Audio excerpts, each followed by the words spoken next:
นี่น่ะจักปีแล้วประมาณต้องอยู่เดือนหาเดือนห้า30 ปี 3-4 ปีแล้วเจ้าบ่หน่อยเป็นดินของกระเจ้าแหละมาพักเช่าอยู่นี้หน่อยแล้วก็บ่ฮู้อยู่ว่าเจ้าของดินเป็นไผบอกบ่ฮู้แต่ว่าเขาให้อยู่ลูกหลานถือว่าเพิ่นมาอาศัยอยู่นี้พี่น้องเอ้ยเนาะมาอาศัยพักเช่าอยู่นี่แหละเรื่องที่ทางน่ะบ่แม่นของเฮาเองเนาะมาอาศัยชนเช่าอยู่นี่แหละเพิ่นให้ออกมื้อใดก็ออกพ่อแม่เจ้านี่เป็นคนบ้านใดจ้ะบ้านน้ำหมวงพ่อบ้านโคกกะหวานเพิ่นนอนพี่น้องเอ้ยเนาะนี่พอเพิ่นนอนอยู่นี้นั่นก็สังกะสีแอมเมาพี่น้องเอ้ยหม้องนั้นก็ได้เนาะคือมีเฮือนอีกหลังนึงล่ะไผจะอยู่หั่นน่ะคนเอื้อยเพื่อนของบ่มีเงินเอื้อยเงินหลาน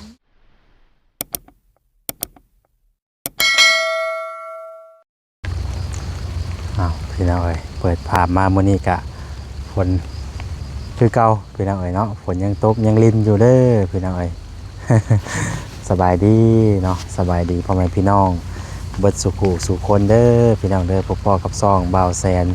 บ้านเฮาอีกแล้วเนาะมาพร้อมกลางสายฝนมื้อนี้ก็ได้พอดีบ่าวแสนเดินทางมากับบ่จิตบ่คำเนาะมื้อนี้เดินทางมาทางหมู่บ้านแห่งหนึงพี่น้องเอ้ยเนาะก็ยังบ่ทันได้ฮู้ชื่อบ้านปานใดแต่ว่าก็เป็นเขตของทางเบาลีพี่น้องเนาะเห็นในคลิปเพิ่นนั่นแหละก็บ่ได้มีหยังพี่น้องเนาะก็พอดีว่าอยากเข้ามาถ่ายทำอัปเดตให้พี่น้องเบิ่งเนาะก็มาเยี่ยมมายามถามข่าวเพิ่นนั่นแหละพี่น้องเนาะก็มื้อนี้ก็มีโอกาสได้ไปเวียนเข้ามาก็เลยมาถามมาไทยเพิ่นพี่น้องเนาะชีวิตความเป็นอยู่เพิ่นเป็นจังไดเนาะก็เลยมาถามไทยเพิ่นพี่น้องมาถามข่าวเพิ่นก่อนเนาะก็เห็นในคลิปทางเบาลีเนาะหลายผู้หลายคนเพิ่นเข้ามาเนาะพี่น้องเนาะก็สิเข้าไปทักทายถามไทยเพิ่นก่อนเนาะพี่น้องเนาะว่าเพิ่นเป็นจังไดครอบครัวเพิ่นอยู่กินจังไดเนาะพี่น้องเนาะขาดแคลนเรื่องใดแน่เนาะไปติดตามลูกส่งเบิ่งพี่น้องเนาะพี่น้องเนาะเดี๋ยวเฮาเข้าไปถามไทยเพิ่นก่อนเป็นจังไดเนาะตัวหักแน่ดีรอพี่น้องมันก็จะเป็นทางเข้าได้พี่น้องเด้อเนาะทางเบาแอนโอ้พ่อเบาแอนอยู่พี่มื้อนี้เนาะสบายดีเด้อเบาแอนเบาจิตเบาคำเนาะจิตได้ก็ได้หาแนวมาพิดไว้ได้ใส่แม็กขยังไปผู้ใดแรงไรชั่วมือนี่คือบ่ค่อยเห็นปานใดบ่มีเงินใช้น้ำมันรถก็เลยบ่ออกไปทางไหนว่าสิข่อยก็ว่าไปต่อบ่ได้เลยพญาติเลียวกันเลยอย่างมันกับโบค่อยมีทางไปนะ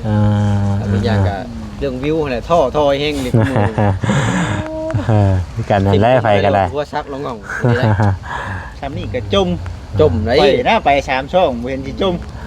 จนให้บ่ดึงไม้เลยกว่านี่บ่ทำไมก่อนเนาะด้านบ่ไปเดี๋ยวเข้าไปหาทางน้องเพิ่นก่อนเด้อเนาะโดยพี่น้องเอ้ย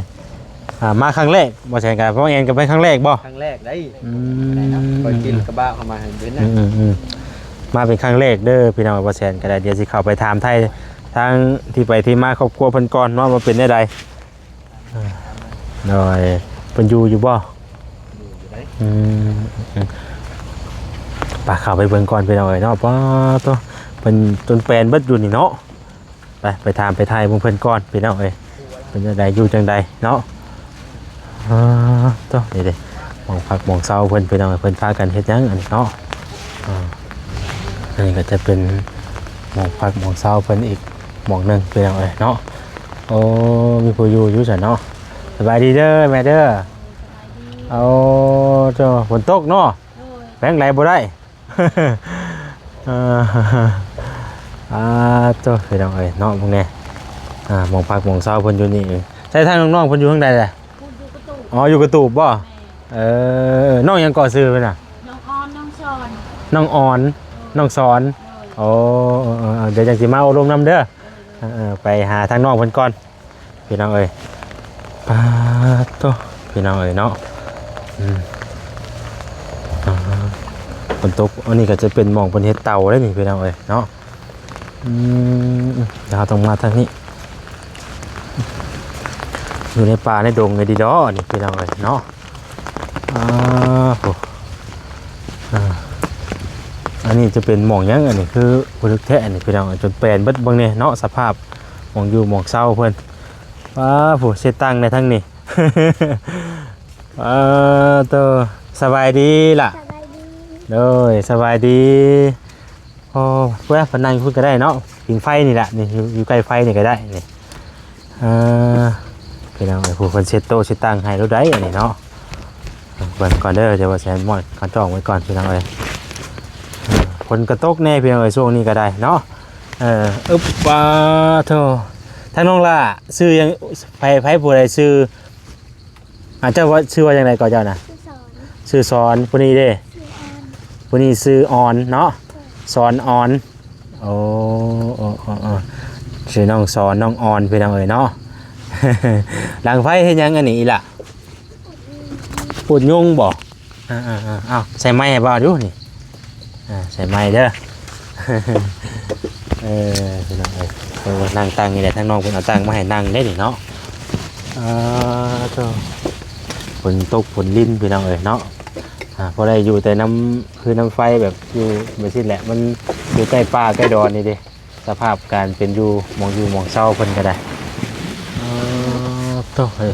มีคนนอนบ่อยหลายอยู่นี่กะ พ่อนอน พอจะนอนอยู่นี่ โดย คือนอนอยู่นี่นี่ พ่อบ่อยากนอนเทิงทนหัว เพิ่นอยากมานอนอยู่นี่บ่ โดยมันนอนบ่พอกัน หมองนอนบ่พอกัน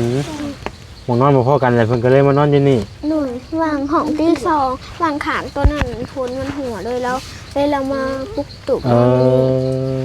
จักคนเจ้าพากันดูกันจักคนอันนี้น่ะ สี่ 4บ่ หนุ่ย ยังไง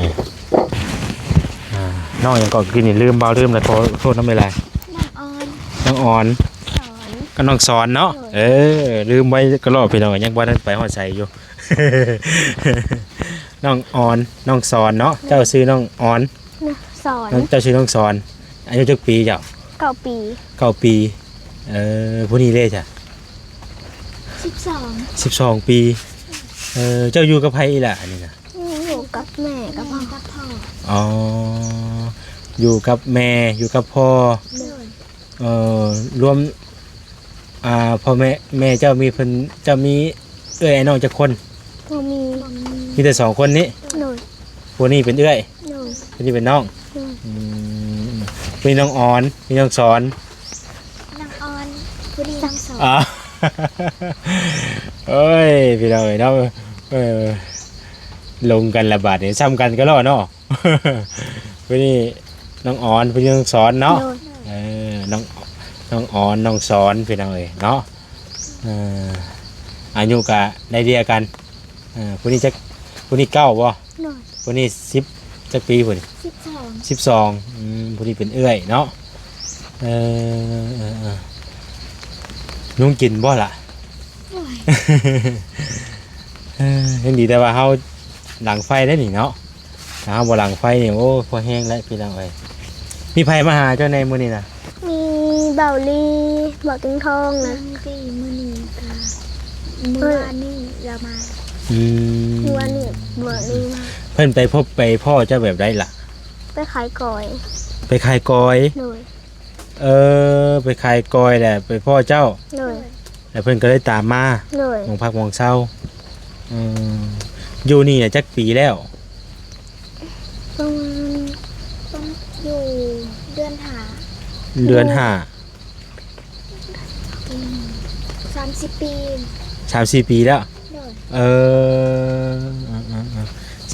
3-4 ปีได้พี่น้องเนาะมาอาศัยพักเช้าอยู่นี่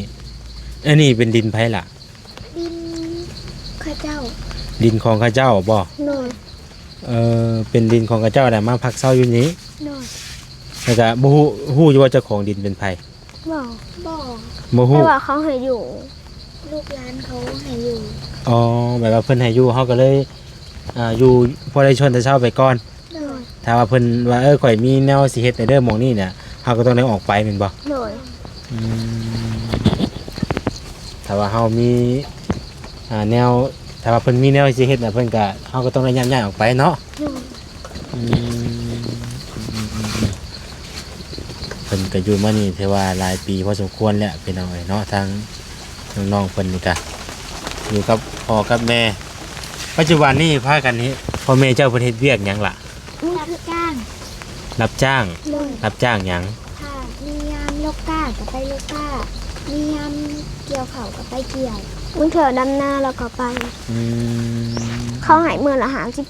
50,000 เพิ่นให้มื้อละ50,000 โดยเขาได้มาซื้อข้าว โอ้บ่ได้เฮาบ่ได้มีให้มีหน้าเฮ็ดเองบ่ บ่มีเนาะบ่ได้มีให้มีหน้าเฮ็ดมีแต่ไปหารับจ้าง โดย ช่วงนี้ก็เฮ็ดหยังจ้ะช่วงนี้ ช่วงนี้ก็บ่ได้เฮ็ดเป็น ช่วงนี้บ่ได้เฮ็ดหยัง โดย เพราะว่า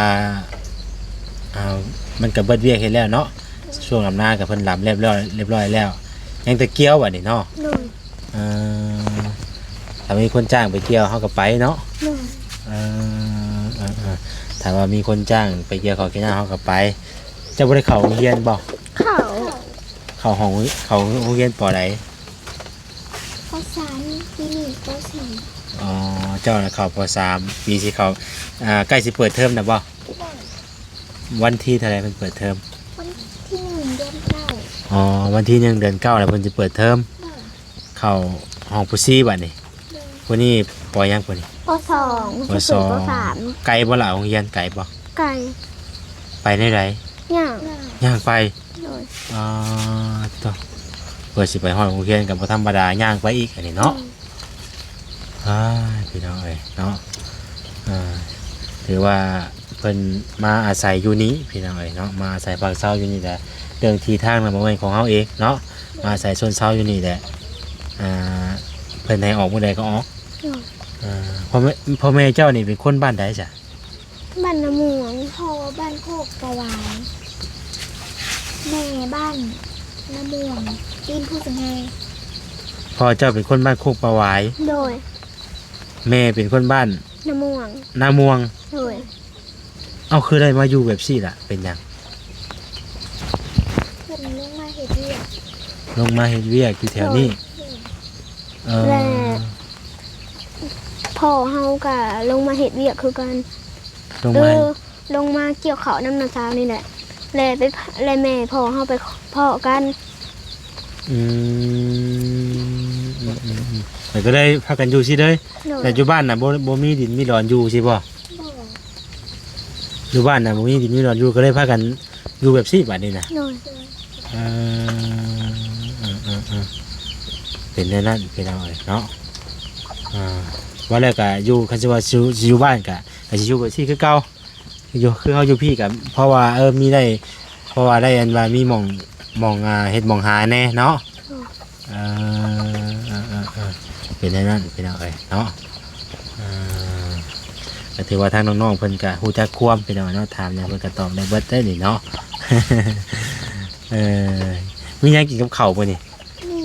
กินมี โดย มีมาแต่ใช้ล่ะ มีเบาลี่เราซึม อืมเพิ่นซอยหยังได้แล้วเบื้องต้นนี่ เขาแล้วเขามีปลากระป๋องมี3แพ็คมี2แพ็ค มีสอง แล้วก็ปลากระป๋องแพ็คนึง อ๋อ ปลากระป๋องแก๊ส มาแล้วก็เพิ่นซอยเดือเบื้องต้นได้แล้วเนาะแล้วก็มีข้าวนํบ่ล่ะ โด ข้าวย อ๋อ แล้วก็บอนิวกับเขาศพหนึ่ง อื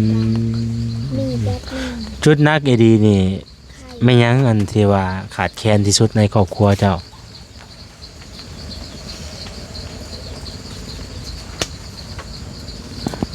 ข่าวก็ได้ข้าว ดิน ดินหมองดินที่ว่าเฮาต้องได้อยู่อาศัยที่ว่าเป็นรักเป็นแรงเนาะเพราะว่า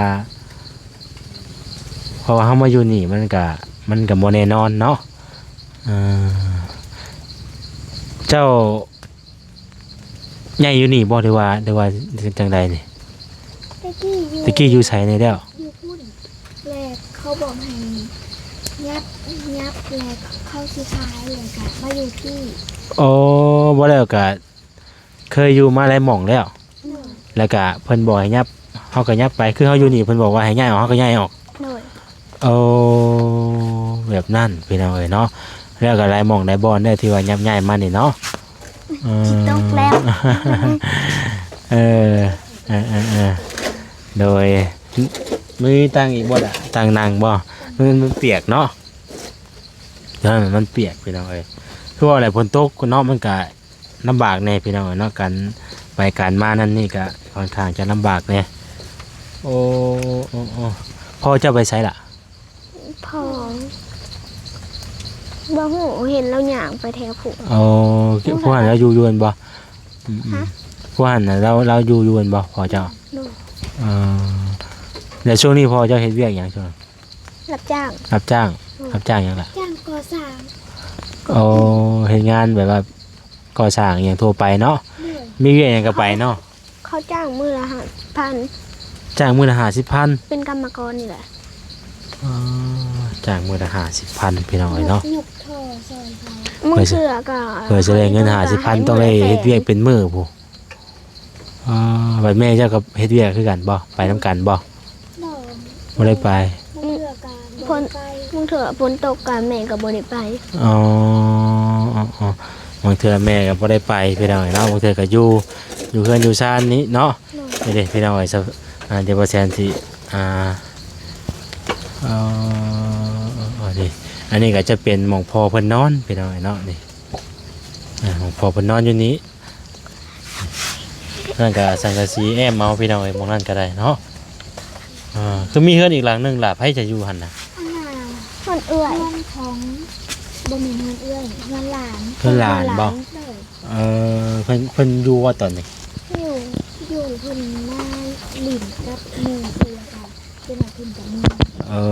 เพิ่นก็บ่ได้มีหม่องอยู่คือกันจุดนักขาดแคลนนำครอบครัวเพิ่นก็ถือว่าก็เรื่องที่อยู่นะอาจสิเว้าแล้วก็เป็นจังไดเนาะคืออันนี้เฮาก็อยู่ได้อยู่แต่ว่าเฮาบ่สามารถปลูกสร้างเรือนซ่านได้แบบเป็นหลักเป็นแดงเนาะเพราะมันบ่แม่นดินเฮาเด้เฮาเฮ็ดเขาว่าเฮาเฮ็ดซ้ำนี่น่ะยังว่าเฮาก็ได้มั่างไปได้เนาะมันคือว่าเฮาสิเฮ็ดอีดอกมันบ่ได้เป็นจังไดบ่แล้วก็กันคือว่าเฮาหาทำงานแบบซี่ก็บ่ค่อยได้พอได้ซื้อที่ซื้อทางเนาะพอได้แต่อยู่ซื้อกินไปนี่ลุงตึงต่อไปเพิ่นก็ได้พี่น้องเอ้ยเนาะทางอันพ่อแม่เพิ่นก็แต่ว่าเรื่องกุมอยู่กุมกินนี่ก็มันเป็นกะหาไปตามธรรมชาติสิบ่ล่ะ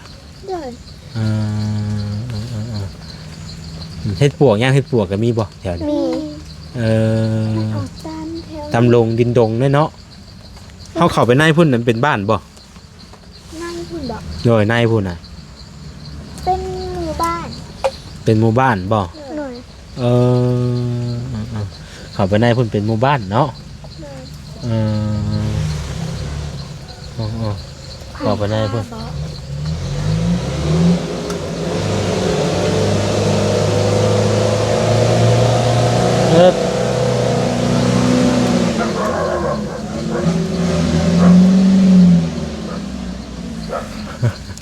สุดคาพี่น้องเอ้ยเนาะ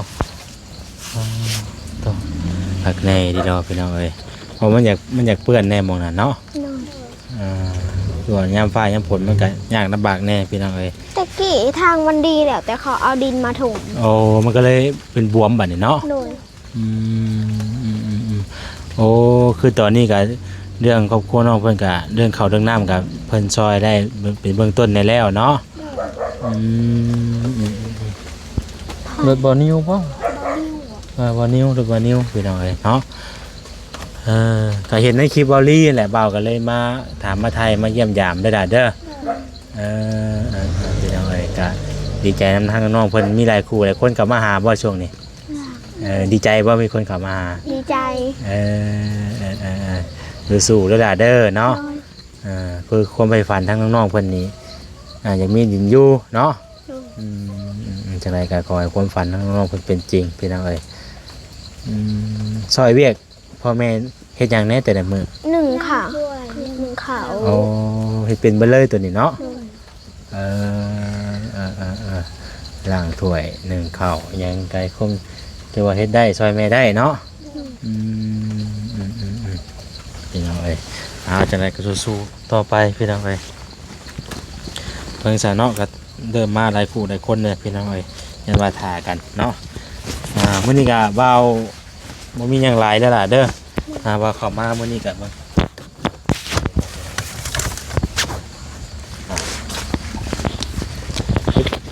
พี่น้องเอ้ยเนาะก็เข้ามาเยี่ยมมายามทั้งน้องๆเพิ่นมื้อนี้ก็บ่มีหยังได้ก็บ่ได้ซื้อหยังมาทางมาตอนมีแต่เอาเงินให้เด้อล่ะเด้อบ่ได้อัน ใช่ โดยซื้ออยู่ซื้อกินเล็กๆหน่อยๆเด้อเคยเห็นบ่าวบ่บ่เคยเห็น ด้วยว่าแล้วเพิ่นอยู่ในกลางป่ากลางดงพี่สิไปฮู้จักบ่แชนอยู่เลยเนาะ เอาจังไดกะให้น้องเพิ่นความฝันเป็นจริงเรื่องดินเรื่องดอนพี่น้องเนาะเพราะว่าถามไทยเพิ่นก็จุดนักอีกทีคือเรื่องดินเนาะสู้ๆแล้วล่ะเด้อเพิ่นก็อยู่กลางป่ากลางดงบ่ซี่แหละพี่น้องเห็นแล้วก็เป็นแต่สงสารเพิ่นอยู่เนาะบ่มีที่มีทางอยู่ก็มาส่วนเซาอยู่นี่เพิ่นก็ได้เอากับประมาณนั้นแหละพี่น้องทางบ่แซนก็เข้ามาวันนี้ก็บ่มีหยังหลายเด้อเนาะจะมาฝากพี่ฝากน้องติดตามรับชมรับฟังเบิ่งเนาะถ้าว่าท่านใดที่ว่าอยากช่วยอยากซอยทางน้องๆเพิ่นก็ยินดีพี่น้องเอ้ยเนาะก็หลายๆทางสำหรับท่านใดที่ว่าเข้ามาติดตามรับชมก็คือสิผู้พอคร่าวๆเลยแหละพี่น้องเนาะเด้อทางน้องๆเพิ่นเฮาก็เข้ามาซอยกันอีกแรงนึงแต่ว่ามีผู้ซอยก็แห่งดีพี่น้องเอ้ยเนาะโดยเอาสบายดีเด้อพี่น้องเด้อสบายดีโดย